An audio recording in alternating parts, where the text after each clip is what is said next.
The Kerala story एक ऐसी film जिसका ट्रेलर 26 अप्रैल को जब रिलीज होता है तो उसके बाद से सोशल मीडिया पर यह चर्चा के केंद्र में आ जाती है। मौजूदा समय में भारत में दो तरह के लोग हैं, एक जो केरला स्टोरी को एक सच्ची कहानी, समाज का आईना, वो काली हकीकत जिसे अब तक छिपाए रखा गया था, वो प्रतीक मानकर इसे और ज्यादा देखने की अपील कर रहे हैं कि आप बड़ी संख्या में 5 मई को जब ये फिल्म रिलीज हो तो जाइए सिनेमा घरों में और बढ़ चढ़ कर देखिए। और दूसरा वर्ग जो इस फिल्म को झूठ का पुलिंदा बता रहा है, ये कह रहा है कि ये आरएसएस की साजिश है केरल में मानवता को खत्म करने की, वहां के माहौल को बिगाड़ने की। ये फिल्म प्रोपेगेंडा के तहत बनाई गई है, जबकि ऐसा कुछ नहीं हुआ है। लेकिन इस फिल्म को लेकर चर्चाएं तो हैं और वो चर्चाएं आंकड़ों के जरिए समझ भी आती हैं। द केरला स्टोरी को अब तक मिलियन लोगों ने देख लिया है, जबकि जिस प्लेटफॉर्म पर ये रिलीज की गई है वो कोई बहुत बड़ा प्लेटफॉर्म नहीं है। वहां तकरीबन फॉलोअर भी जो हम चेक कर रहे थे तो 60-70 हजार फॉलोअर जो हैं उसके हैं। लेकिन उसके बावजूद इस फिल्म के ट्रेलर को करोड़ों लोगों ने देखा और उसको वो लगातार शेयर भी कर रहे हैं, और चाहे पसंद कर रहे हैं, नापसंद कर रहे हैं, लेकिन इसके बारे में चर्चाएं खूब हैं। अब सवाल यह है कि क्या है केरला स्टोरी और क्यों इतनी ज्यादा चर्चा में है? क्या दिखा दिया गया ऐसा ट्रेलर में जो लोग बिल्कुल ही इस पर टूट पड़े हैं? अब इस फिल्म का ट्रेलर देखकर यह समझ में आता है कि एक लड़की है शालिनी उन्नी कृष्णन, जो बाद में फातिमा भी बन जाती है। इस कहानी में दिखाया गया है कि हिंदू लड़कियां 3 हॉस्टल में रहती हैं, वहां पर एक मुस्लिम लड़की आती है जिसके साथ वो इन्वॉल्व हो जाती हैं, और वो मुस्लिम लड़की किसी एजेंडे का हिस्सा रहती है जो अपने दोस्तों को धीरे धीरे इन्फ्लुएंस करती है। उनको ये समझाती है कि जो अल्लाह है वो सिर्फ आपको बचाता है, कभी भी जो रेप होता है वो किसी नकाब बुरके वाली के साथ नहीं होता, और ऐसी बहुत सारी इन्फ्लुएंशियल बातें जो हैं वो करके यहां दिखाई गई है। फिर उसमें जो उसके बैकस्टेज में लोग होते हैं वो उस लड़की को समझाते हैं कि सुनो, इन लड़कियों को कन्वर्ट करवाना है तो इन्हें फिजिकल रिलेशनशिप में इन्वॉल्व करवाओ, मुस्लिम लड़कों से रिश्ता बनवाओ, उसके बाद वो फिजिकल होती हैं, फिर निकाह होता है, निकाह होने के बाद उन्हें एक प्रोपेगेंडा का हिस्सा बनाया जाता है जिसमें वो सीरिया चली जाती हैं आईसिस के लिए युद्ध करने, और वहां पर वो पकड़ी जाती हैं, जिसके बाद पुलिस वाला उनसे सवाल पूछता है कि तुमने आईसिस क्यों ज्वाइन किया। अफगानिस्तान में सवाल होता है तो कहती हैं कि क्यों ज्वाइन किया, इससे ज्यादा जरूरी सवाल है कैसे ज्वाइन किया, मैं कैसे शालिनी से फातिमा भी बन गई वो जानना है, और मेरे जैसी हजारों लड़कियां हैं जो इन्हीं रेगिस्तानों में दफन हैं। ये इस फिल्म की मूल कहानी है जिसमें नजर आता है कन्वर्जन, आतंकवाद के लिए इस्तेमाल होना, और इसमें हिंदू और क्रिश्चियन दोनों लड़कियों को बताया गया कि दोनों की बड़ी संख्या में यहां से कन्वर्जन और उसके बाद टेररिज्म में उनका इन्वॉल्वमेंट किया। इधर इस कहानी के आने के बाद सोशल मीडिया पर इसको लेकर रिएक्शन कई तरह के शुरू हो गए, कई तरह के और फोटोज वीडियोस वायरल हो रहे हैं। मसलन एक लड़की है अतुल्या करके, उसकी भी एक प्रोफाइल दिखाई जा रही है, कैसे वो टिपिकल साउथ की हिंदू लड़की होती है जो बाद में मुस्लिम गर्ल के इन्फ्लुएंस में आती है और फिर उसका ग्रुप बदलता है और बाद में शादी कर लेती है। ये ऐसे प्रोपेगेंडे चल रहे हैं। दूसरी तरफ वाले जो हैं वो दिखा रहे हैं कैसे होली का त्योहार जो है उसमें हिंदुओं को रास्ता दिया जा रहा है, केरल में बीजेपी आरएसएस का एजेंडा नहीं चल पा रहा, इस वजह से ऐसा हो रहा है। तो दोनों साइड से सोशल वॉर में अपनी अपनी बातें रखी जा रही है। लेकिन फिलहाल करंट कहानी यह है कि केरल के सीएम जो हैं पिनरई विजयन, उन्होंने इस फिल्म को आरएसएस बीजेपी का एजेंडा बता दिया है। केरल के डीजीपी जो हैं इन्होंने इस फिल्म को लेकर एक ऑफिशियल शिकायत दर्ज करवा दी है, और केरल में जो कम्युनिस्ट पार्टी है और कांग्रेस है उन दोनों ने मांग की है कि इस फिल्म को रिलीज ना होने दिया जाए, क्योंकि ये फिल्म जो है ये पूरी तरह से एजेंडे पर बेस्ड है और ये वहां के माहौल को बिगाड़ सकती है, वहां पर किसी प्रकार की गलत गतिविधियों को या लोगों को प्रोवोक कर सकती है। ये एक बड़ा मैसेज जो है वहां से दिया जा रहा है। शशि थरूर ने भी एक पोस्ट किया है, कहा, क्योंकि वो सांसद हैं केरल से, उन्होंने कहा कि ये आपके केरला की स्टोरी हो सकती है, हमारे केरला की स्टोरी नहीं हो सकती है, और ये आपका प्रोपेगेंडा है। अब सवाल है कि क्या ये फिल्म पूरी तरह से कपोल कल्पना पर बनी है या इसके पीछे कोई फैक्चुअल आधार है? ये एक बहुत अब इस फिल्म में एक और डायलॉग है जिसमें अदा शर्मा ये कहती हैं कि हमारे सीएम कह रहे थे कि 20 सालों में केरल जो है वो इस्लामिक स्टेट बन जाएगा। तो हमें लगा कि थोड़ा सा रिसर्च करते हैं, पता करते हैं कि वाकई में कोई ऐसी कहानी निकल कर आई थी, कोई ऐसी बात निकल कर आई थी जहां पर कभी किसी सीएम ने ऐसा कोई जिक्र किया लव जिहाद का, कन्वर्जन का, या ऐसी कोई बात।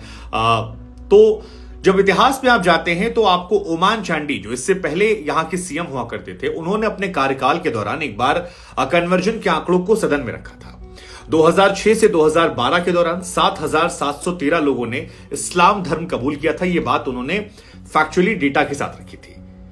हालांकि ये 7,713 लोग जो हैं ये सभी महिलाएं नहीं थी, इनमें पुरुष भी थे। और 2009 से 2012 के बीच में जो कन्वर्जन हुए थे उसमें महिलाओं का आंकड़ा उन्होंने रखा था 2,667। लेकिन हिंदुओं में भी कन्वर्जन हुआ था 2,195 इसमें। हालांकि जो ये 2,667 महिलाएं थी, इसमें 2,195 हिंदू लड़कियां थी जिन्होंने 3 साल के अंदर इस्लाम को कबूला था, और तकरीबन 492 मुस्लिम लड़कियां थी जिन्होंने इस्लाम को कबूला था। तो ये एक डेटा जो है जिसमें 2700 लड़कियों का लगभग आंकड़ा है जो 3 साल के अंदर कन्वर्ट हुआ था, ये वहां के सीएम ने माना है। तो ये इस फिल्म में जो बात है, ये एक बात सच निकलकर सामने आ। लेकिन इसी में एक सच्चाई और भी है कि 2006 से लेकर 2012 के बीच में केवल मुस्लिमों में लोग कन्वर्ट नहीं हुए थे, हिंदुओं में भी कन्वर्ट हुए थे। जैसे कि 2,803 लोग ऐसे हैं जो हिंदुओं में कन्वर्ट हो गए थे, और 2009 से 2012 के बीच में 79 लड़कियां हैं जिन्होंने ईसाई धर्म अपना लिया था, 2 लड़कियां ऐसी थी जिन्होंने हिंदू धर्म अपना लिया था।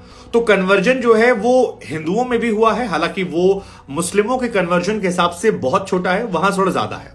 दूसरा, जो इसके डायरेक्टर हैं, इनसे एक सवाल पूछा गया कि आप लोगों ने ये कहानी कहां से बना दी, क्या उसका कोई आधार है? तो डायरेक्टर जो कहते हैं वो कहते हैं कि ऐसी घटनाएं हुई हैं। जब हमने ऐसी घटनाओं को सर्च शुरू किया तो एक खबर निकल कर आती है द हिंदू से। द हिंदू जो देश का जाना माना अखबार है, वहां पर एक खबर आती है कि भारत सरकार ने 4 ऐसी लड़कियां हैं, अभी ये दिसंबर 2021 की खबर है, 4 ऐसी लड़कियां हैं जो सीरिया में युद्ध लड़ने गई थी, लेकिन उनके पति जो हैं वो वहां पर मार दिए गए। उसके बाद अफगानिस्तान में सरेंडर किया। खोरसान प्रांत में वो आईएसआईएस के लड़ाकों के लिए युद्ध लड़ रही थी, और उसके बाद उनके पति की डेथ हो जाती है।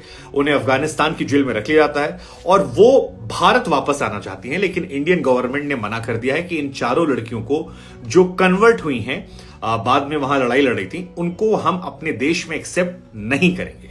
ये एक बड़ी घटना जो है 4 लड़कियों की निकल कर आती है, लेकिन वहां जो आंकड़ा है वो 32। टाइम्स ऑफ इंडिया में भी एक रिपोर्ट छपी थी जिसमें कहा गया था कि 2 धर्मों के लोगों का कन्वर्जन जो है वो बहुत तेजी से 2011 से 15 के बीच में हुआ है, और ये धर्म हिंदू धर्म और आपके क्रिश्चियन धर्म को लेकर था। और जो आंकड़ा दिया गया था वो था 5,793 लोग जो हैं वो 2011 से 2015 के बीच में कन्वर्ट हुए थे, जिसमें 35 साल के नीचे की महिलाएं ज्यादा थी, क्योंकि ओवरऑल जो ये आंकड़ा है 5,793, इसमें 76% कहा जाता है कि महिलाओं को कन्वर्ट किया गया था। और इसमें भी जो आंकड़ा टाइम्स ऑफ इंडिया ने दिया था वो था 4,719 लड़कियां जो हैं वो हिंदू धर्म से आती थी और 1,074 लड़कियां जो हैं वो मुस्लिम धर्म से आती थी।